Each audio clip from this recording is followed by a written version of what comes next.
Envie de vous plonger dans une période historique que vous ne connaissez pas? De découvrir le récit unique d'une femme qui va tout perdre, puis gravir les échelons de la hiérarchie sociale?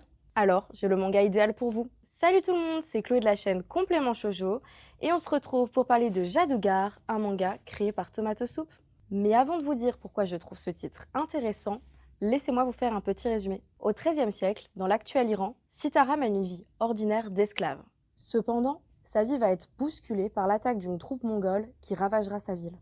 Maintenant que vous connaissez le contexte, je vais vous parler des points forts du récit. Si vous aimez les titres historiques, vous allez être ravis. En effet, l'autrice s'est fortement documentée et elle intègre des éléments de fiction parmi des faits historiques. On retrouve donc une histoire dense et passionnante qui est une véritable porte d'entrée vers l'histoire mongole qu'on connaît peu en Occident.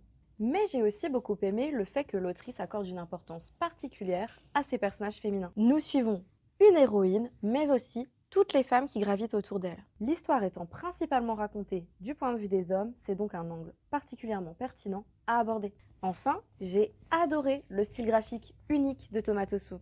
Les traits ronds et naïfs de ses personnages permettent de supporter la violence des situations. Son style graphique permet une forme de mise à distance sans minimiser les situations terribles que traverse l'héroïne. Jadugar est un titre riche, passionnant, touchant que je vous recommande vivement.